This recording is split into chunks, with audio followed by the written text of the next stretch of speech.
contemporary music is changing right now. What I'm trying to do is bring another perspective into this game, to say popular music is as creative, as interesting, as inspirational as any music, you know.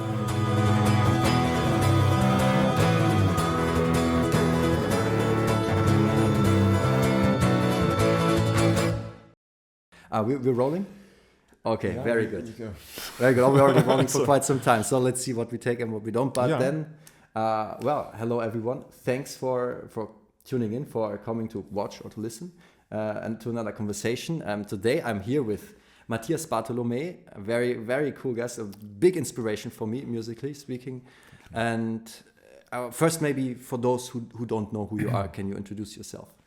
So, thank you so much, Dominik, for having me. My name is Matthias Bartolomey, and I'm a cellist. I'm living in Vienna. I'm deeply rooted in classical music on the one hand. I come from a classical background, but for the last, I would say, 15 years, I've been doing a lot of progressive music on the cello, kind of developing my own sound, developing new ideas, influenced by rock and groove and jazz elements. I have a duo with Clemens Bittmann, Bartolomey Bittmann, which is one of the centerpieces of my activities, and we're writing our own music, so we're really kind of diving into this idea of creating music from the instrument for the instrument, from your own instrument for your own instrument, and really trying to bring this band ideology, you know, thinking to be a band, a rock band, into the classical world, and also kind of committing to a project over a longer period of time, not only kind of saying, okay, I'm doing this for 2 years and then maybe I'm changing to somewhere else, but kind of really committing and developing over a longer period of time. Which it's like a band, just in your case with cello and violin and exactly. Yeah, Clemens, so my duo colleague, is playing violin and mandola, which is a very unique instrument because he created it himself. It looks like a mandolin, I would say, but it doesn't have the double strings. It has just single strings, and it's tuned basically like a viola with an additional B string at the top, and you can play. So the range is very big. Yeah. So you have kind of really low sounds, but also very high sounds. So at this point, I think we should, because I think since what you do is so unique, we should definitely show some of that. Yeah. So at this point, we'll show a little clip.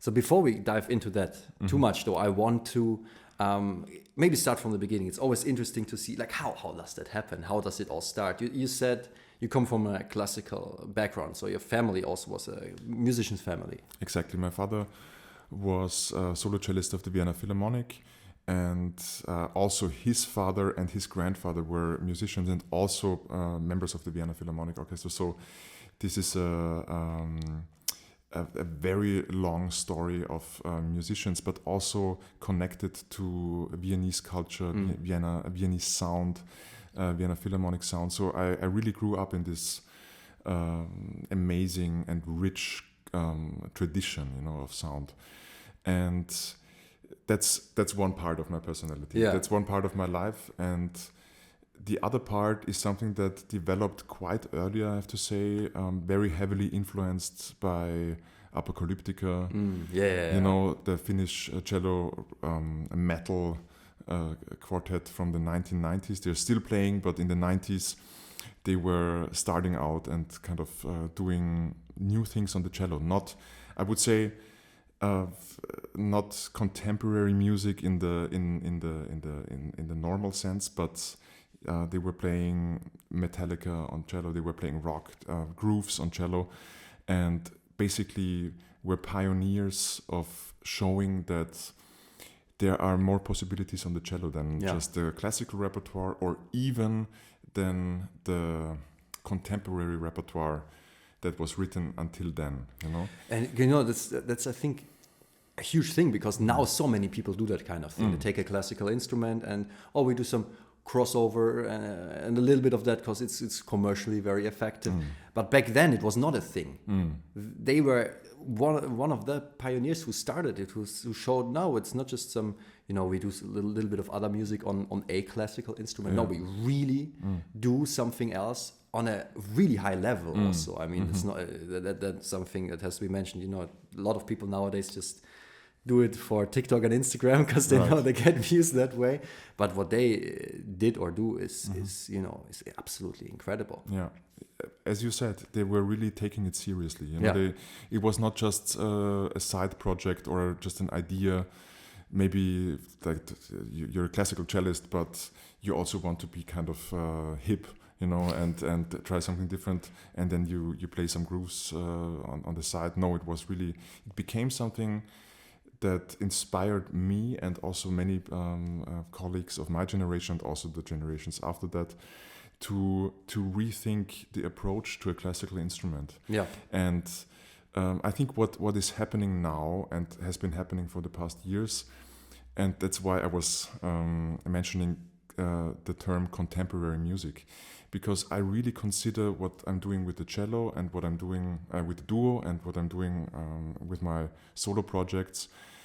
I really consider this to be contemporary music because it's happening now. It's created now, and the difference, I would say, is that the inspirations come from popular music, come from rock music, from jazz, from elements that I grew up with and I enjoyed listening to as a kid.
I think that the term contemporary music is changing right now. There's a certain expectation where you think, okay, contemporary music has to be this crazy, has to be crazy, has to be complex, has to be radical, has to break with all traditions and with rules, and has to be in a certain way. And I think that's part of contemporary music, definitely, and it has been part for decades already. If you think what Schoenberg started, already developed in a big tradition of music, and there are great things happening there. And I think that what I'm trying to do is bring another perspective into this game, to say popular music is as creative, as interesting, as inspirational as any music. It can be a great experience, and it can have a huge variety of expressions, of sounds, of emotions. I think that is a huge difference between Europe and the US, for example, because here contemporary music is this more avant-garde stuff, very atonal. But if you look at the US, people like Andrei Previn, for example, who he has been doing this kind of stuff already long ago, and the kind of the borders in between what contemporary music can be and how we combine it with other things was always more of a blurry thing. I mean, started with Korngold, serious composer who then did film music, but also, Williams, who not just now did another violin concerto for Anne-Sophie Mutter, but if you look back, like decades ago, he already did like a cello concerto for Yo-Yo Ma and another violin concerto, I think, for Gidon Kremer, I think it was, which was contemporary, obviously, because it is happening now, but not as avant-garde atonal as we have the contemporary scene here. But even here, I do feel, it is changing, and I think both things are valid, because we never know what the language of the future will be. Sometimes I wonder, like when Mozart was alive, Mozart was not the biggest superstar. Like Van Hal was more successful, who, by the way, wrote a great bass concerto. Unfortunately, Mozart didn't. So now we're the ones who don't have the big name anymore. But now we analyze it, right? And we say clearly, we see, okay, Mozart was just by far better as a composer, like overall. I'm not saying Van Hal didn't write any great pieces, he absolutely did, but when we analyze a great Mozart piece, we can now kind of objectively also, not just subjectively, say there is a certain quality there. Back then, people couldn't say that, and I often wonder, with the stuff that's happening now, what is in the future going to be the thing that will survive? And also, are people going to look back and be like, yeah, of course, this is much more creative or much more well structured or whatever it is in the end. That is always something I ask myself, because I mean, I guess only time will tell, but I think that's why we need a variety, because who knows what will be the thing for the future. Yeah, definitely. I mean, I think the most amazing thing for us living in our times now is that we have access to, I mean, it almost seems endless varieties of music, Yeah. You have amazing specialized ensembles for Renaissance music, You have and from then to until today, basically you have great interpretations, great artists, so you can just pick and dive into this world. This is something that has never been existing before. If you talk about Mozart's times, there was no way. There was not. They were not kind of spending Sunday afternoon thinking, okay, what in CD collection today or on Spotify, So what am I listening today? So there was only the music of the time, And now we have this incredible luxury, basically, to choose from. And I think, so I totally agree that those different influences in our contemporary music world all have their place and all have their space. And so I have to say, I really enjoy living in our times, because there are so many fantastic things going on, and constantly people defining new boundaries, kind of overstepping certain expectations, and finding their sound. So that is what I like most about what you do. But we will talk about that more in a moment. I want to first go back a bit to you and how you grew up, because you said a very Viennese Philharmonic focused tradition, and your education was classical, I guess. So my education was totally classical. I studied with Valentin Erben of the Alban Berg Quartet in Vienna, and I was studying with Clemens Hagen of the Hagen Quartet in Salzburg at the Mozarteum. So this is my study life, So I grew up in the classical world, also with a strong, I have to say, a strong focus on chamber music, and not necessarily focusing on like orchestra career. I had this coming from my father. Was there like a certain push? Well, hey son, we were all in Vienna Philharmonic. My dad was, so you should also. Right. I really have to say, there was no pressure, no active pressure. Of course, there was a certain kind of expectation that it could go in that direction, and I have to also say that for a time I considered this to be an option for my future, and I tried, and I have to say this, I mean, especially for my teaching job, this is so many valuable experiences now that the question about those auditions, for orchestras. And I have to say, I kind of lived through many different varieties. Sometimes it was really close. Also with the Vienna Philharmonic, I got to the second place at one point, almost getting the position. In other times, I didn't even make it through the first round. But it's always a luck factor. It's right? a luck factor, and it's a mental factor for you. And I have to say that I was struggling back then. I was also struggling with really not wanting this that much. Yeah. I always felt that there was something else waiting for me, And what I'm talking about this kind of this creative, progressive approach to the instrument that back then was still sleeping somewhere. I felt there was something. And who knows, if you had won a job like that, then you would maybe have never done any of that. That's very true. And so looking back, it might be good. Definitely, it probably is good that it didn't definitely, work out. So I think this is also a valuable lesson for me and probably for many people out there. If you're disappointed because a certain goal was not fulfilled and you didn't reach it, it might feel horrible at the moment. It might kind of everything falls apart. Yeah. But it might also be the chance for something new eventually. Or maybe you find out that goal was not the right goal for you. So there's just no way around that pain. It's actually it was for me such a similar story. Like so similar. I did also some orchestra auditions in the past, and towards the end I always go to the last round, like for the big principal bass positions, and then it always didn't work, and was like, oh damn it, back then.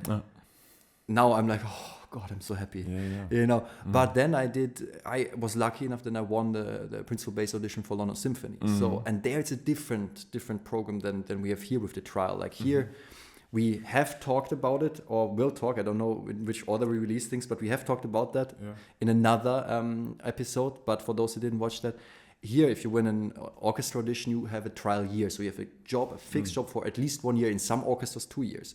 And in those years, you're full-time hired. So your main focus musically will be that, playing in the orchestra for that amount of time. And in London, it's different. So you get invited for a trial. Multiple people get invited for a trial. And that means first one project, or two maybe. And then they see, okay, do we like the person? Does the person fit into the orchestra? And then if they do, then a few more projects. And then you get a lot of projects. And then maybe at some time, here it's where it gets difficult, because sometimes people are like in a trial for years and it never ends. And I'm just like, damn, like that's also unfair. Yeah. But the approach, like to try many people and try them in the orchestra, not just the only one person, that I think is fantastic. Of course. And then I played a lot so I did one project and more, and then more and more. And then I just started to feel like I felt horrible, and was like, why? Like, I'm playing in this awesome orchestra, and it's a fantastic orchestra, London Symphony. I mean, there was something else, and I felt so horrible. And I was like, what is going on here? Yeah. And then at some point I realized, like, what are the things I am passionate about? And I was passionate about since I was a kid. It was never the goal to play in an orchestra. I like playing in an orchestra now and then, but that is the main musical occupation. I noticed that is, at least for now, because I had also so many ideas, so many projects, big commissions, big arrangements, things outside the purely classical world that I kind of felt like I have to do this, I want to do this, right? And then I stopped doing any projects with them. Then the trial was over, and then they still asked. Now I have no time anymore. Who knows? Maybe now and then I will do gigs with them. But now I'm so happy, because if that had worked, if one of the other auditions where I would have had like a full year or 2 year contract, all the other things I'm doing now, all the crazy arrangements, the big commissions, all of that, the whole solo chamber music stuff, it would have almost completely had to vanish, because there would have been no option for it. And in your case, I'm so happy. I'm so happy none of the auditions worked for you. No. Because I love the stuff you do now. I totally agree. I think that and what you're saying is very interesting, and I think what what is required. You know, if you find yourself in this situation where maybe you already have this position, you know, you kind of you would have the possibility. Okay, you have this orchestra position, maybe even a solo position in an orchestra, but still you feel this urge to do something different. Yeah. And you have to. There is a certain kind of how do you say in English? You can say it in German in that way. Courage, you know. So you need a certain kind of courage in taking this risk, you know, because you don't know how it will turn out. But you need to make room for it. If you have those ideas, if you have those dreams, they need time and they need space. And you might not be able to do this out of an orchestra. So you kind of this decision to say, I'm not accepting the job at the orchestra, or I'm not doing auditions anymore, and saying I'm really focusing on my project that I have to build from nothing. Yeah, that takes a lot of courage, but in the end, it's the only way to make something grow. You know, to really go that distance. And so I really, to everybody who's having these ideas and wants to follow these dreams and projects, I really have a lot of respect, because I know how much courage it takes to take this risk. You know, because it's so uncertain. You might end up 3 years later with nothing, you know. Exactly. You see, it's just not working. The concerts are not coming in. Nobody's interested in what I'm doing. Those are all those steps that you have to kind of take to find that you spot. have to dare to take them, because you also even what you do is awesome. Mm-hmm. Oh. Even if it is, you know, it's not sure that you will, that the market is. Yeah. Okay, I will not curse yet. I think, or maybe let's do not lift the bleeping. let's not do that yet. At some point, maybe. But yeah, the market is difficult and soulless, definitely, because but a lot of organizers do not care if what you do is good or not. Yeah. Like, they just want it to sell in the end. If it's also good, you know, I've had these conversations with, let's just say, major people in the broader classical scene, very major people, and they said stuff to me like, you know, if we look for people to work with, it is also nice if the artistic part is actually good, but mainly we want to make money. Yeah. And it was, I would definitely not say who this is, but if people knew what institution the person was speaking for, holy. At least it's honest, I have to say, because that is exactly, because that's what it's all about. And I got the same feeling. And in the last, I've been doing the Duo Bartolomey Biennale for more than 12 years now, and we went through so many steps. You know, we recorded 4 albums, and we were in those situations, talking to major labels, talking to big distribution companies about possibilities, and most of the time, it didn't feel right to us, because after the first few minutes, everything went into, but how can we commercialize what you're doing? What you're doing is great, but can we combine it with this guy or this kind of thing? So we kind of put it into a package where we know we can make money of it. Yes. And I have to say that we always said no. We always said, in the first moment where we thought it doesn't feel right to what the artistic message is for us. It's not you anymore. We're not going there, even with the risk that we don't have this big career jump, maybe, because it's never guaranteed anyway. You know, you signed a big contract thinking next year you're gonna be on every billboard. It's not like this. It's not happening like this. If you're lucky, but if you're not, even I know a lot of stories with big labels, also big agencies. They take someone and they expect them to make the big career, and then if it doesn't happen after 1 or 2 years, they just drop them. Yeah, just like that. Yeah, and for me, it was also from my duo colleague Clemens. It was one of the most beautiful experiences in our career so far. With our last album, it's called 10, which is we did it as a 10-year anniversary, and we went back to no label. We were our own label, so there was no label contract, and we only had a small distribution contract with Preiser Records here in Vienna. So it's a very small company. But it is on all the streaming platforms. It's on all the streaming platforms, but which matters more anyways. All right, yeah, that's true. But there's no bigger machine pushing this. It's what it is. You know what you get. And with this CD, with this album, with this fourth album, we won the Preis der deutschen Schallplattenkritik, which is a very prestigious prize. Yes. Which proved to me and to us that it's not in the end. It's not always about the big companies, the big contracts, the big promises. You know, it's about consistency. Yes. It's about you have an idea, you have something that works, and you follow it and you keep going and it's something that is authentic. It's something that you actually love and that you're actually passionate about, and you can be after, well, in your case, 12 years still.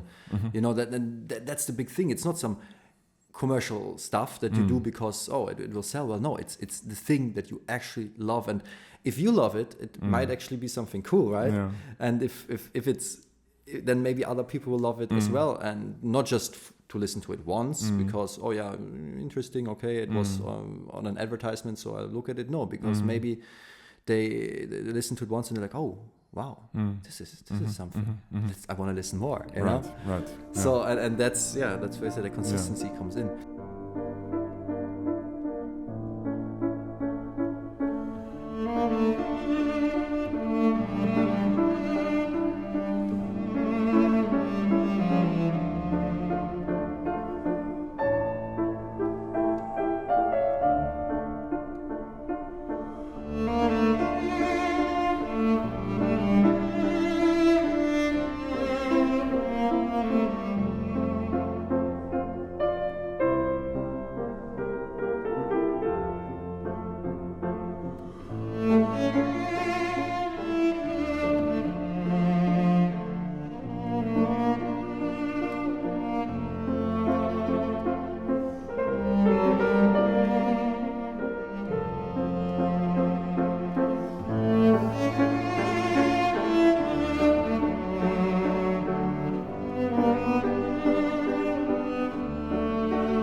But I want to ask you now, going back to your studies, classical studies, when did you start with this then? Like you said, you went for the whole classical approach, even orchestra editions. At what point did you, you listened to stuff you said when you were younger, but when did you start doing yourself stuff outside of the classical realm? Well, there are two moments in my life where something happened in this direction. And the first moment was when I was very young, obviously, when I was, I would say, 13 or 14, I started to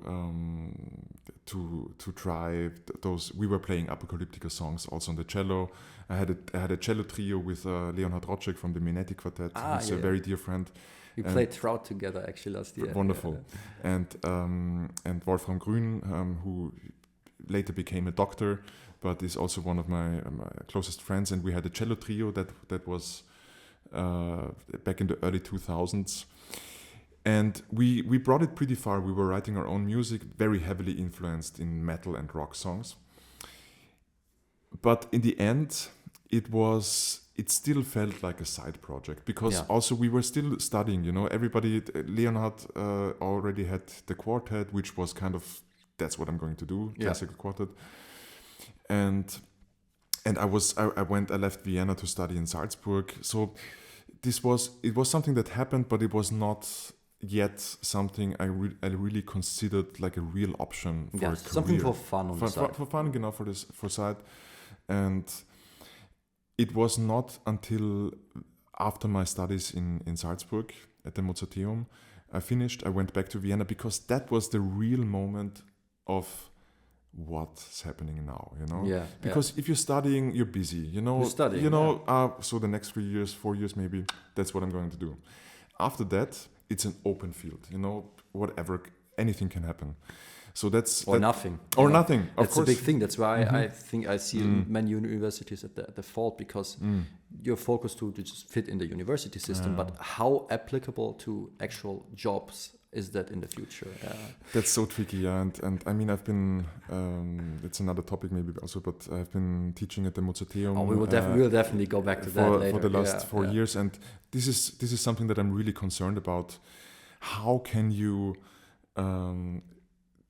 bring your students this feeling of the real life that is waiting afterwards, because of course you're living in this bubble of the university, you're learning all those things, you're meeting new people, maybe you develop some kind of ensemble that might have a future later on, but it's in a way it's a bubble. It's something that you will leave in a couple of years and will drop you into the wild, basically. Just like that, from one day to the next, and then you need to see what are you going to do. And in your case, so you went back to Vienna.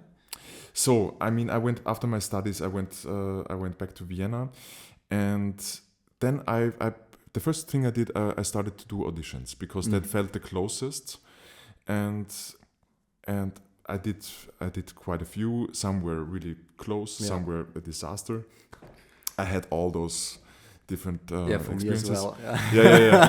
So, but on the side, I had a lot of time. I was preparing for auditions. Okay, but other than that, I had a couple of concerts maybe.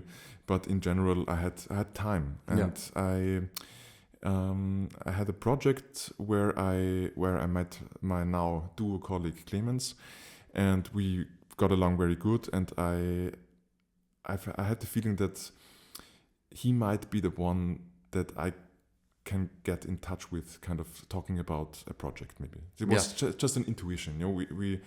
We met, and we had lunch, and we were talking, and we found out that we are kind of in the same spot in our life. Clemens was just finishing a project, a long-term project, looking for something new, and I was looking for my thing, basically. So it was an intuition. It was really a gut feeling that this might be something to do, worth following, and I have to say that this really developed pretty fast. We spent the first year playing some concerts really low key. I mean, we played anywhere. We in any cellar, in any club, in any gala not surrounding music, but gala concert spot. We played all of it. Because we were just saying, okay, we want to write music, we want to write our music, and we want to play it and see how it works. Yes, I mean that's so important. And then for me it was also when I started kind of pursuing the bass as a solo instrument. First I did every gig, everything. Just to get some experience. Also, forget about the money. I mean, at the beginning. I understand it's easier said than done. When I say forget about the money, I mean, of course, we all need to make a living. But if you're starting out with something new, you have to put it into a relation, And I mean, if I think now where I'm now, where I've been playing 12, 15 years ago, I smile because I mean, there were concerts which were so bizarre, but each of those small concerts with no audience, with the wrong audience, with the wrong anything, But every step brought me to where I am now, and those are so valuable lessons in, especially playing those concerts which feel like a disaster, where afterwards you go out and say, never doing that again. At least you know that you're not doing this again. Exactly. Knowing what you don't want to do or shouldn't do, it's also so important. Learning by doing. You really have to figure it out, because also with the duo, we didn't really know where we were going. How could we? We were just starting. You started with this how to describe the style you're in? Progressive rocks. I would say it's a progressive style because there are different elements. There's rock, there are metal influences, there's jazz elements, there's pop music. It's tricky to put it into the right category, because there isn't one actually. Not really, and that's also something that we developed, because we were saying, okay, So if there's no category yet, we build our own. Yeah. You know, we're making our own category, and that's what we're kind of trying to do. So that and you eventually did it from the beginning, or did you at the beginning say, "Oh no, we want to do this style," or that, or did you immediately say, "No, let's just go crazy. Let's just do whatever we feel"? We had one rule, and that was it's going to be acoustic. It's going to be. I mean, we play amplified live, but there's no electronic effects.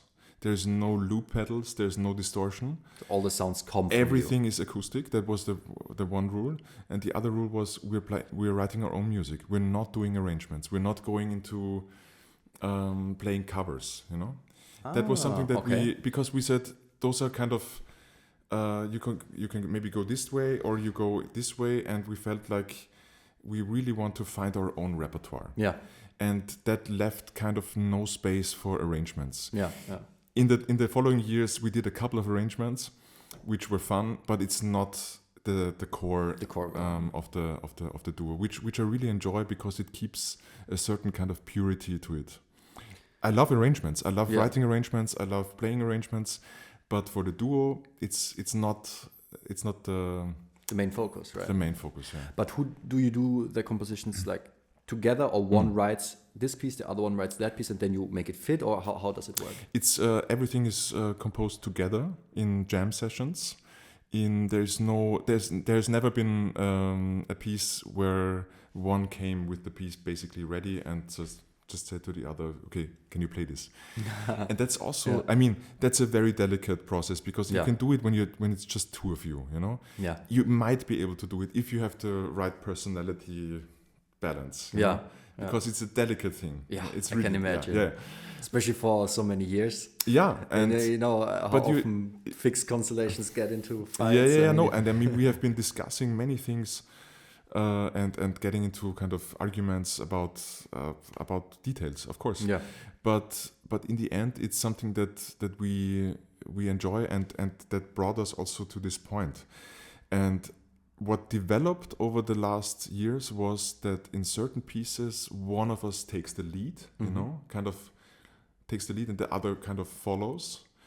In the creating process? In the creating process. You can never really say, and we don't know it beforehand. I don't know how it's going to turn out before. But if you feel like, oh, for this, I have many ideas. I think this is... Exactly, and then I play it for Clemens, and when he says, okay, then... And already you have this dynamic. Yeah. And in another situation, I remember very well in the last composition process, Clemens, we had a lunch break. Clemens, we were coming back. Clemens took the mandola, immediately started doing some tapping things, extremely cool. And I was like, okay. And now I follow, you know? And then it's chaos. Basically, it's chaos because it's because you just follow the energy and if you feel like okay, now we're getting stuck, or the egos go like this, you know, like I want to go there, and okay, then you have to figure it out. Yeah. But it's a great process, and I think also I'm learning a lot as a human being in this kind of constellations because. You have to kind of balance your own will against other ideas, and so that's a beautiful thing. That's the same in any more intense relationship, with with a partner that you're together with, or just with chamber music partners that you play more often. I learned and still learn so much, also within teaching, you know, and to know, okay, when can I say what I want to say when I do bring that in, and when am I more on the reactive part? Exactly. I mean, in chamber music, that's the most exciting part, actually, right? I mean, we played now about half a year ago the Trout Quintet. I was very sick back then, so I'm like really sick. You did a great job. I didn't notice so much, but I remember, like, to me it was so fun because we have never played it before together. Yeah, true. And I've played the piece so many times, right? So for me, when I played with somebody new, who I actually appreciate as a musician, because if it's somebody, you know, if it's somebody not so great, then the gig better be paid well. Otherwise, I don't want to do it. But if I play with somebody who has a great musical mind, then it becomes really fun, because then I can see, oh, this thing is new. Oh, maybe I can adapt it, and maybe afterwards I won't do it anymore. But maybe for the moment, it's like great new inspiration. And then I'm like, oh wow, nice, awesome. But so for you, in your case, so you started this out like shortly after you were done studying. Basically, yeah. The year afterward, I met Clemens, and then we really went for this, developing this duo idea. And I remember doing maybe one or two auditions more, but it already kind of crossed. It was clear because it's gotten more and more clear that I want to go into this direction. Also, after finishing in my studies in Salzburg, I started playing at the Concertus Musicus, the orchestra from Nikolaus Harnoncourt, who passed away in 2016. But so I'm talking about playing old music on gut strings. So I became solo cellist in this ensemble, which basically was an orchestra. Is an orchestra, but not in such a not in a stiff way, and also not in a. It's a project orchestra, You play projects. You don't have like a fixed contract. This amount of projects you have to do. Exactly. So this was also something where I said, okay, that's great, because there's a lot of flexibility, and the music is great, and I'm working with Nikolaus Harnoncourt, which had already been a big inspiration for me, and those. Unfortunately, he passed away in 2016, so I only had 5 years of really working closely with him. But 5 years you played in that 5 years. I mean, I'm still playing, yeah, but not as much, because the calendar gets full, more full, and also my certain priorities shifted a little bit in other directions. I started the professorship at the Mozarteum, so things are changing. Yeah. But that is incredible. I didn't know you. Back then I was playing a lot, and because for old music, that is one of the best, especially with Harnoncourt, was one of the best ensembles for that kind of music. Definitely. I mean, it must have been fantastic. That was fantastic. And how much did you play? Like how much would you play back then? Now, of course, less. But back then, I mean, back then there were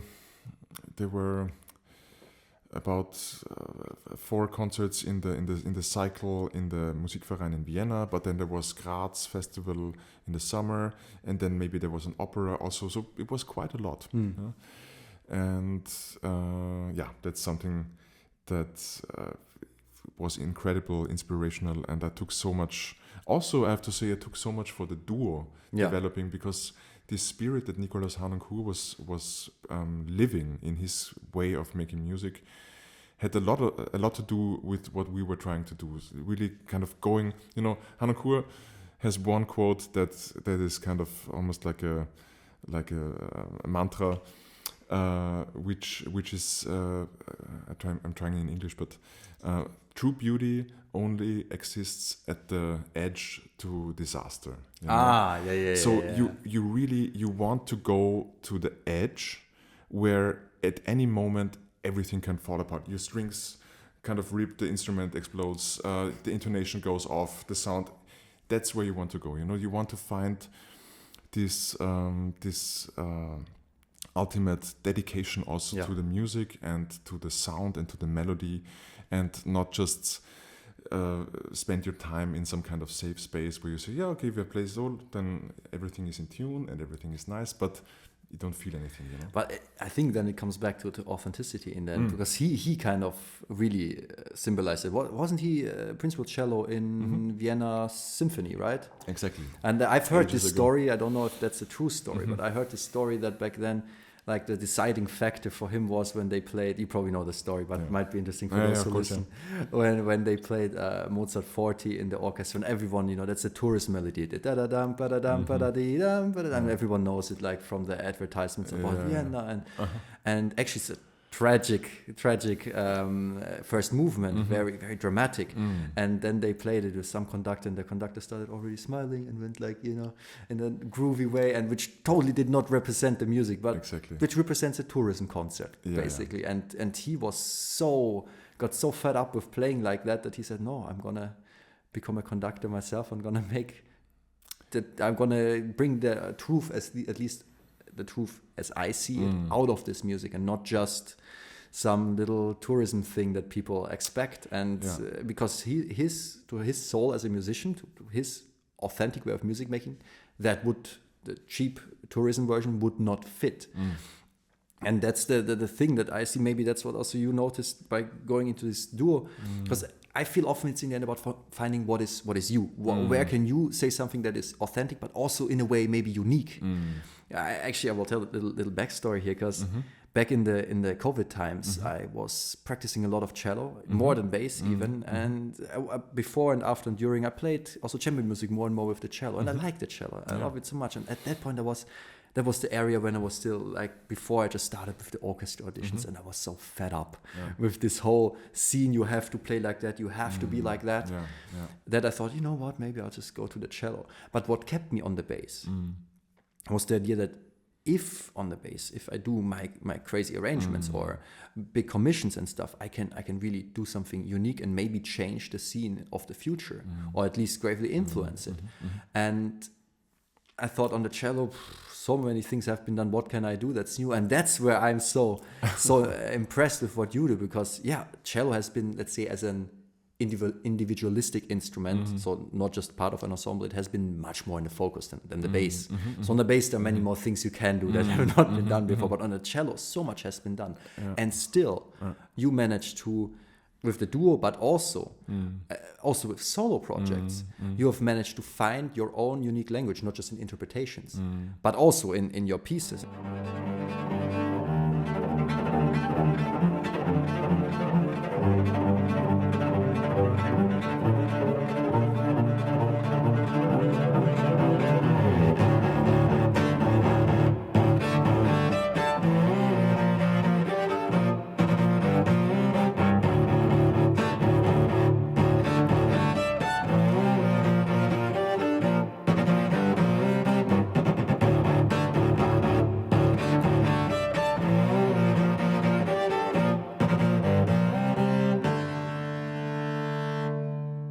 Okay, the duo you started creating quite immediately after you were done with the studies. But when did you also start doing solo or other stuff that you composed? Well, I would say in 2017 I started to write the first solo pieces or also ensemble pieces, because people were approaching me, asking me if I could write something, and I said, never did it, but why not? Yeah, let's try. And I already had my experience working in the duo, so I thought, let's just go for it.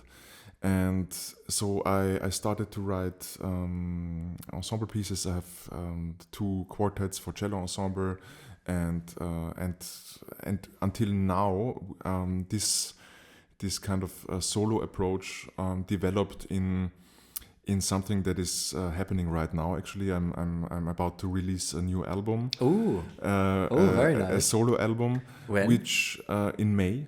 Also, it might be already available when we might be available. Let's see. It's in May 2024. Yeah, it's gonna be released, and the What's story it called? Solo. Just Yeah.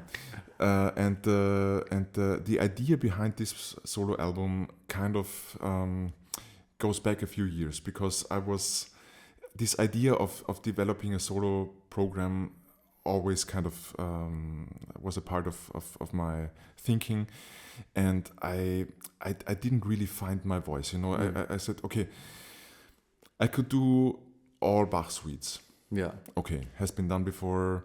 I could do it, but it's not something that I'm really excited about. Yeah. Or I could do, I don't know, Kodai Solo Sonata, amazing piece. There are so many amazing pieces for solo. Yeah, but many people have done those. Have done it perfectly and great and everything fine. Okay, I still could do it and be happy, but still there was no spark. There was no something that I really wanted to do. So now I'm playing a cello by David Tekla from 1727. It's my father gave it to me 10 years ago after he retired. Yeah. And it has a very beautiful lion scroll, so it's a really beautiful instrument. It sounds amazing. I'm really blessed with this. And 4 years ago, in the summer of 2020, a German violin maker, Philipp Bonhoeffer, who's living in Italy, he approached me and he said he's specializing in copying old beautiful instruments, and he would be interested in copying this, in making a new copy of this David Tekla Lionhead cello. And I said, okay, let's do it. Let's meet. And I went to his place in Tuscany, a beautiful village in the like really Italy, Tuscany picture postcard. Nice village. So we spent a lot of time there, and we're talking about music and instruments, and he has a very unique way of creating his instruments, because he's doing a 3D scan of the instruments, like really precise. You can it takes 5 hours to do the scan in a huge machine. Yeah. And then you have this 3D model where you can go inside the instrument and move around, and you have all those irregularities, all the imperfections of the instrument. Yeah. And based on this 3D model, he builds the instruments. So it's not only the measurements, but it's also he tries to go even one step closer in recreating irregularities and imperfections, so that he gets as close as possible. Wow. So 1 year later, he finished this instrument, and I played it, and I was like, it's an amazing instrument. It sounds great. It sounds different than the original. It's. I mean, it's newer wood in the end. It's new, and it also looks a little bit different. Has a different varnish, so it's its own entity. It's its own character. Yeah. But also the lion head is very beautifully done. So suddenly I had those two instruments. You know, one 1727, the one 2021, and that was the moment where I thought, okay, there is my solo program.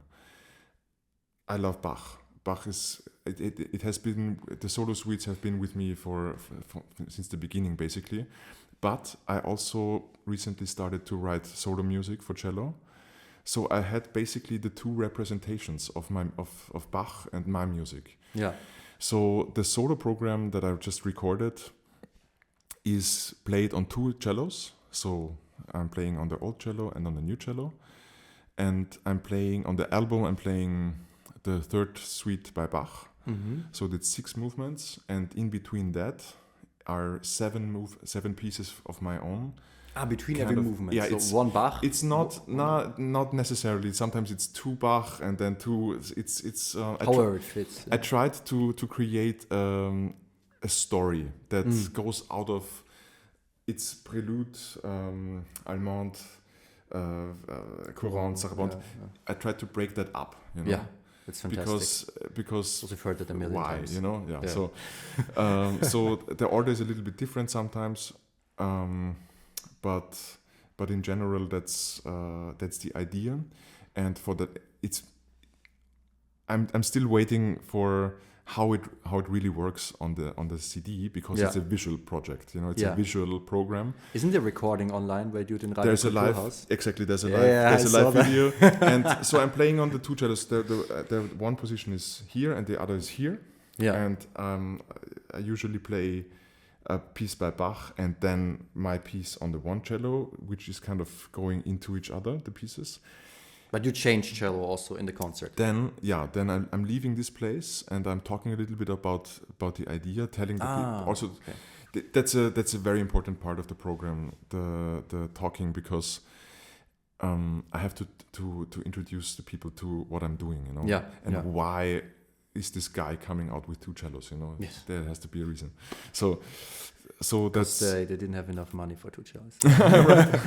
No, but I think the talking is so super important. I do that in every recital. Because not only to explain a specific concept like you do, but even if you have a normal program, just to give the audience a chance to get another way of connecting to what is happening. Yeah. And they love it. They always appreciate it. And I appreciate it when somebody great comes along and then has something to say that then makes me connect to what is happening even more. Exactly. It makes the whole life experience better. Otherwise, I can listen to a CD also, you know. Exactly, yeah. And that's something that's changing. And I'm really happy that you're also incorporating this into your recital programs, because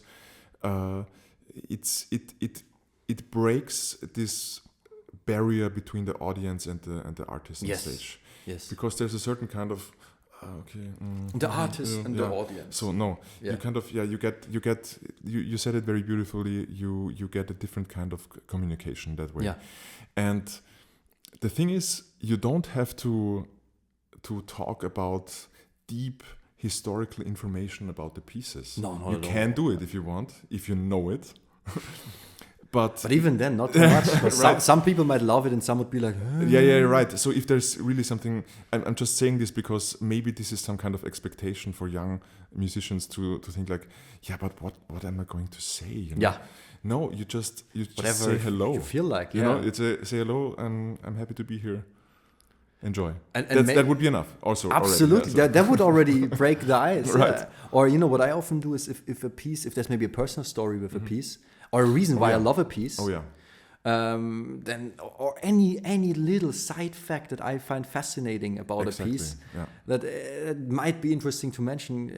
I mean, it should be something that a person themselves thinks is interesting. Exactly. Yeah. Exactly. And in your case, so but you start with Bach and you end with Bach, or how does it work in your solo program? I start with a little intro piece with just pizzicato, arpeggios, and then I start with the prelude, and then there's some talking, and then I go to the other cello, and then in the live program I have to say it's always Bach and my music, always interchanging, because it just makes sense, because I'm moving to one instrument and then I want to play Bach and my music on that cello, and then I move back, and also in terms of time that makes sense, because it's usually it's like 10 minutes music, and then it's talking, and then it's 10 minutes music. That makes sense. Yeah. So this is a very fun solo project. It's a little bit tricky because I have to travel with 2 cellos all the time now, but it's worth it. And I once traveled with a bass and a cello. Yeah, like I used to do it. Now I don't anymore. That's why I don't play so much cello anymore. But I've once had one day with 3 gigs. So the first gig was bass and orchestra, and then in the afternoon twice the same program with first trios with violin, cello, piano, and then violin, bass, piano. And so I was traveling before for the rehearsal and everything with cello and bass. And oh my God! I mean, yeah. But 2 cellos is already. 2 cellos. I mean, I'm not. One you carry, one you like on the back, and one you carry in the hand. The problem is that I can only do this project in a vicinity of Vienna where I can go with a car, or maybe train, but I cannot fly with 2 cellos. It's not possible. I just found out last year. Yeah, because I was booking a flight to Hamburg. Not book just 2 seats or something. No? That's what I thought. Okay, so I'm having my seats and I have 2 extra seats. No, you can only get one extra seat. Aha. So for that trip back in May, where I played my solo program in Denmark, I asked my father to come with me to carry my cello. No. So because I needed somebody to sit in the plane and have the cello next to him. In the end, it was fantastic because I brought my mother too, and we had this trip to Denmark, and we were visiting the Larsen string company, which I'm very lucky to be part of this Larsen family. You work with them? I'm working with them very closely, and they are producing, in my opinion, the best cello strings. So I work with Tomastic, so of course I have to say they have the best cellos. As a Viennese person especially. No, but I like the Larsen strings on the cello a lot. They don't make bass strings, so really? Yeah. No, that's only for the for the good instruments. Yeah. Bass is more as a percussion instrument. Yeah. You know, so. Right. No, I heard that Tomastic makes the best bass strings. Yeah. Well, of course. I mean, 100%. They absolutely do. Right. But I like them, actually. Yeah. If I found others that I liked more, I would play those. Yeah. But for cello, I also tried the Larsen on many different instruments. I think in the end, whatever cello you have, whatever sound, there it comes again back to what is the sound you want. True. And I think, but Larsen has a huge variety of strings. That is also, I think, quite nice. They also have been specializing in on the cello for a very long time. Yeah. So they have kind of many years of experience already. I'm super happy. You know, I recently heard the story how that whole thing started from Franz Helmerson, big cello pedagogue. And he told me once he had a gig in, I think it was Denmark, and he played a solo concerto with an orchestra, and in the orchestra, one of the orchestra musicians afterwards said, "Hey, can you come over to my place later? I want to show you. I'm starting to develop my own strings in his garage. So he went there, just some machines in the garage, and Franz told me that, and then that was Larsen. That was the start. Lauritz Larsen, he started everything from his garage, kind of had a vision, and built something really beautiful. Yeah. And by now, with the stuff you're doing, so I mean, besides the duo, but your own compositions, your projects, in the cello scene, it gets very well received. I think, in Cello Biennale in Amsterdam, for example, they always play many of your pieces, and also with the bigger cello ensembles. And when did you see, okay, the stuff that you're doing, not just as a duo, but overall what you do as the person that you are, as a not just purely classical cellist, but also as a composer, as a creative mind, when did you see that is really taking off, that there's an audience for that? I have to say that's such a fluent process. I'm very lucky that many great things have happened in the last years, and you were mentioning the Cello Biennale, which for me is one of the most amazing festivals worldwide, especially concerning the cello and all its varieties. There's another Cello Biennale this year in October. I will be there. Right now I'm writing a commission piece for solo cello for the competition of the Biennale. Very and nice. We will be playing with the duo, and I will be playing also classical, but also my pieces. So the beautiful thing is that the Cello Biennale gives you the opportunity to experience so many great approaches to the cello on a very high level. So this is really a melting pot of many things. Yeah. So I have to say, this was a big push in feeling that what I'm doing and what we're doing also with the duo is something that people appreciate. Yeah. And of course, I mean, before we were talking about thinking commercially, and the dangers of kind of saying, I don't want. You meet some labels and they say, but we want to make money. In the end, that's not a big issue, because you are yourself. You're always also in the question: is that what I'm doing on stage received by an audience? Is the audience appreciating it? It's not a one-way street, I'm even though I'm really following my intuition on the instrument, and I have incredible freedom, I still, part of what I'm doing, what I'm writing, also incorporates, will that work for an audience? Will that be an interesting story? Of course, you cannot please everybody. Yes. And if that takes over, if you only think about, okay, what makes everybody happy, that's impossible. That's impossible. And then the quality of your music will suffer. Yeah. But it's a balance, Yeah. You take your own ideas, you take your own dreams and your own music, and then you see how it works, and it is about communication, and you're trying to tell them a story, trying to tell them something, and if nobody understands it, then it's also, the concerts are good. For me, they're like the bullshit filter, kind of. Right. Not only for repertoire and musical ideas, but also for technical ideas. Yeah. That's why I think for somebody who teaches, it's so important to play concerts, because there's so many things that if you explain them with words, make a lot of sense, but in reality they're just not working. That's very true. That's very good. And the same with pieces. And in the end, I mean, but I think often the stuff that's, in my experience, in the long run, the stuff that gets received the best is the stuff that's the most authentic. That's the most what fits to the person themselves. Yeah, definitely. No, definitely. I think most people have a feeling for what's real, Yes. And if you're really authentic on stage, especially nowadays, people notice, and people feel that and give it back to you. What I'm looking for in my music and in my programs is something that I regard as something I enjoy, and I feel like many people are enjoying it also. Contrasts.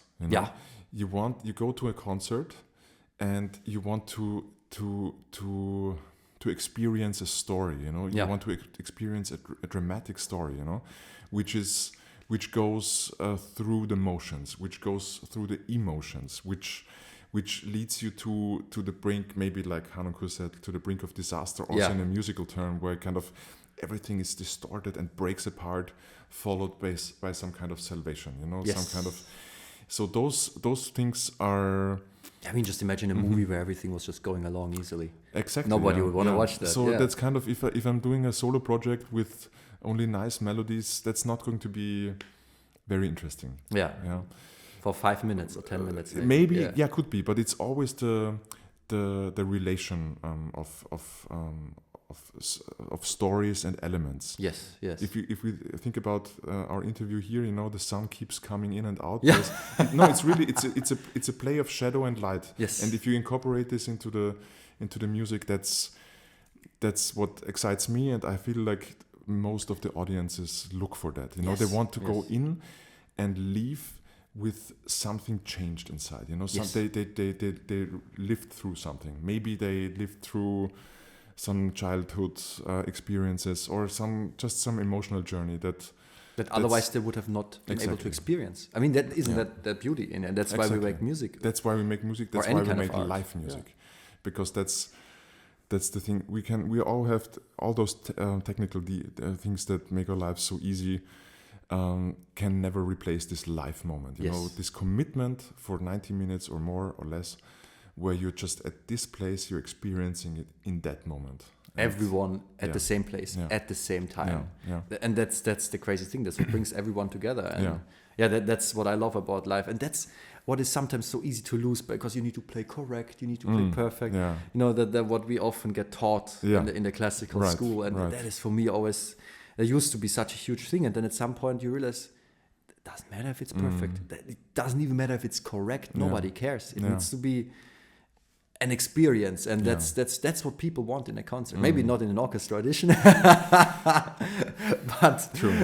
but definitely in a live concert. And I think it's so incredible that you're doing what you're doing. And I'm a huge fan. I will say that likewise, already. I listen to a lot of your stuff, and I will continue to listen to a lot of your stuff. And thank you so much for taking the time for this. Sure. Maybe because you were saying what the last thing you were saying is so important about this idea of mistakes. And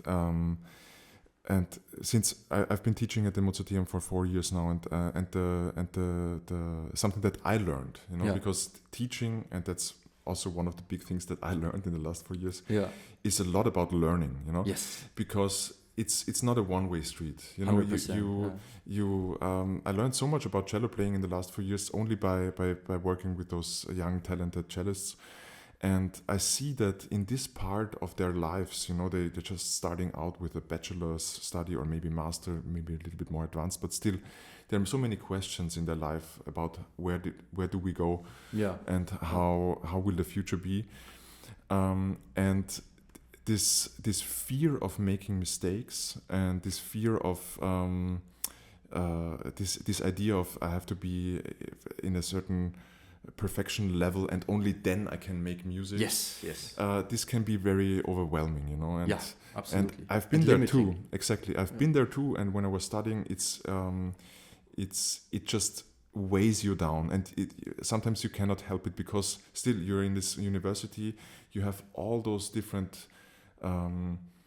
cellists who are playing the same pieces, and you start, but he's playing it better, she's playing better, and I cannot play anything, you know. So you're constantly in this judging mentality, and you think about what somebody else thinks about your playing while you play, and that's the end. That's the end of it. I mean, I have to say, with experience and with the time that I spent now since my studies, this feeling of what are the people thinking about my playing, it doesn't really go away. No, not you know, completely. But I deal with it in a different way. Yes, you know, and that's interesting because one of the big differences between my cello playing now and my cello playing 15 years ago is that not necessarily that the thoughts changed or the feelings changed, but the way that I deal with them, that changed, you know. Yeah. I found more security in accepting also the possibility of failure, you know, accepting the possibility of playing a wrong note and this kind of stuff. This is I think it's a lot about repertoire at some point. Like for me, it's a lot about, okay, I know my strengths and I do know my weaknesses. Yeah. So I will better choose pieces that really fit to my strengths. right. And then there may be certain pieces that I won't play. Yeah. And or at least, you know, not right now. Yeah. And then, or at least not at the beginning of a concert and so on. And so it's kind of course, yeah. Because nobody is perfect. But I think sometimes those limitations, everyone has a limitation. Everyone has a few weaknesses. But sometimes having those and realizing you have those, but makes you then realize, but then I do have some things that I am really good at. And then that makes you do incredible creative things. Like exactly. I often wonder, like the great instrumentalist composers that we have, like, you know, Rachmaninoff, Liszt, Chopin, or Kreisler on the violin, and so on. How many of those just did their own stuff because they were just inspired and it was great? And how many of those did it out of necessity in a way because other things they couldn't do so well? But if they wrote their own stuff, they would be free and incredible. Exactly. Yeah, that's a big issue. That's a very true issue, and that's also something. I mean, we could talk very long about this, but just let me say this. That's why I also think it can be an important aspect for anybody who's playing an instrument. Okay, we're talking about string instruments, we're talking about the cello, to incorporate into your practice routine, into your life as a student, playing music without sheet music, you know? Yeah. So going into, I would say it has to do with improvisation, but not in this kind of, okay, now I have to be the big jazz improvisator. No, it's about just playing without sheet music. You have your instrument. What is keeping you from just playing a melody, you know, and enjoying that melody and finding the connection here with your fingers? That can be, and starting to believe that you can do beautiful things and you're not required to play some repertoire. You know, it's always very fantastic. Beethoven sonatas, fantastic, but you're also a human being with ideas and emotions.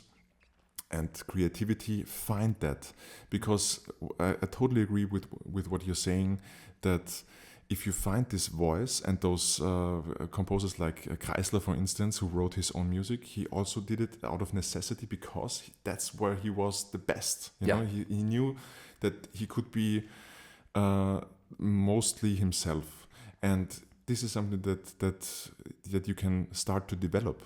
You know, you start small. You start with a melody.